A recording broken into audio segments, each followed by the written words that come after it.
As Trump hints openly at regime change in Tehran, the US Secretary of State is now signaling that Washington is also keeping the door wide open for possible direct talks with Iran's top leadership.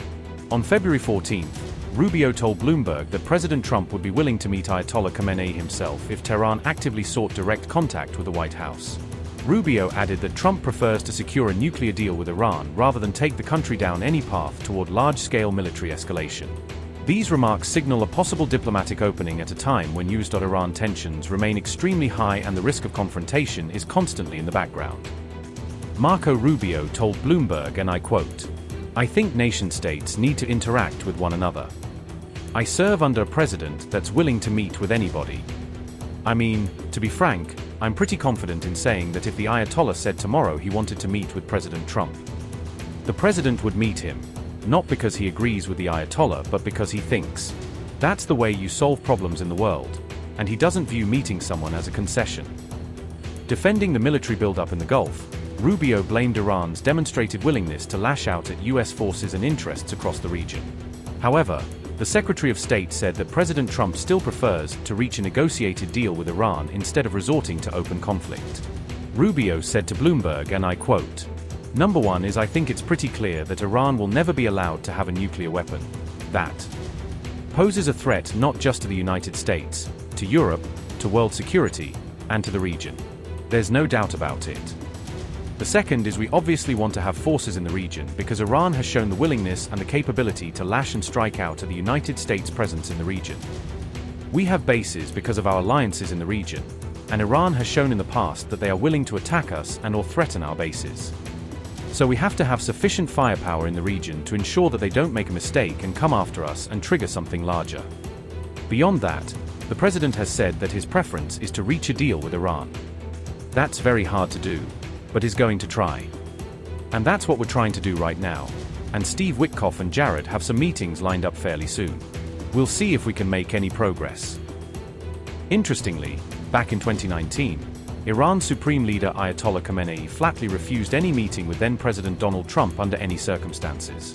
"Trump is not worthy of any message exchange," Khamenei had stated bluntly at the time, according to the official Khamenei IR.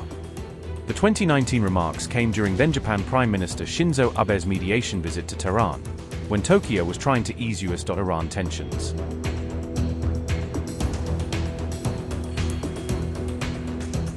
Interestingly, just a day before Rubio's remarks, President Trump spoke very bluntly about Iran's political future and the fate of its current leadership. When asked directly about regime change in Iran, Trump said it would be the best thing that could happen for the country. The US president also confirmed that a second American aircraft carrier is heading to the Middle East soon to reinforce the existing naval presence. What can Iran do to avoid attack? Give us the deal that they should have given us the first time. If they give us the right deal, we won't do that. But, historically, they haven't done that.